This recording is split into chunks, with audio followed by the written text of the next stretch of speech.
Un transportista de 45 anos e veciño de Meis é o primeiro caso de infección por coronavirus en Arousa. O home está estable e ingresado no Hospital Montecelo, pero a nova causou unha forte preocupación no municipio. Hoxe a alcaldesa quixo lanzar unha mensaxe de tranquilidade. Esta mesma mañán contactei telefónicamente co Sergas, donde se me informa que a situación deste paciente, que é certo que hai unha persoa de Meis infectada e que a situación, o seu círculo personal e familiar que está controlado por los especialistas pertinentes con entrevistas. Ademais, o Concello está a adoptar algunhas das medidas recomendadas para a prevención das infeccións. Instalará dispensadores de xel desinfectante e repartirá información nos centros educativos. Xa están encargados os dispensadores que non se colocaron antes porque estaban esgotados, creo que chegan mañán.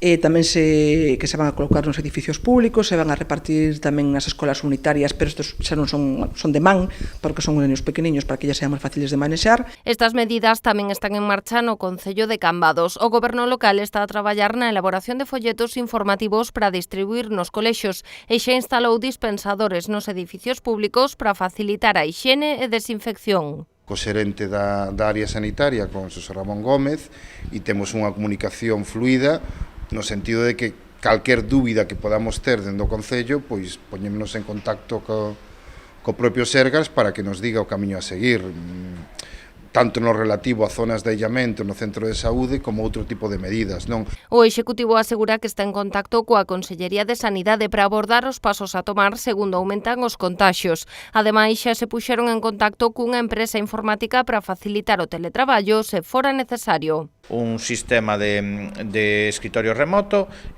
seguro para que aquelas persoas que queiran por motivo sanitario pois teñan que abandonar o seu posto de traballo, pois que podan facer ese teletraballo nos seus fogares. É unha medida preventiva para que en caso de que haya que facer que chegamos a unha situación, pois como está acontecendo noutras zonas en Italia ou mesmo en Madrid, en algúns centros, pois poder implantalo e evitar que se colase, digamos, a institución. Outros concellos como o Grove ou Meaño tamén están a preparar guías e follas informativas para repartir entre os centros educativos e os edificios públicos. Ademais, todos insisten en que no caso de que algún veciño presente síntomas que coincidan coa infección por coronavirus, contacten co 061 en lugar de acudir aos centros de saúde ou hospitais.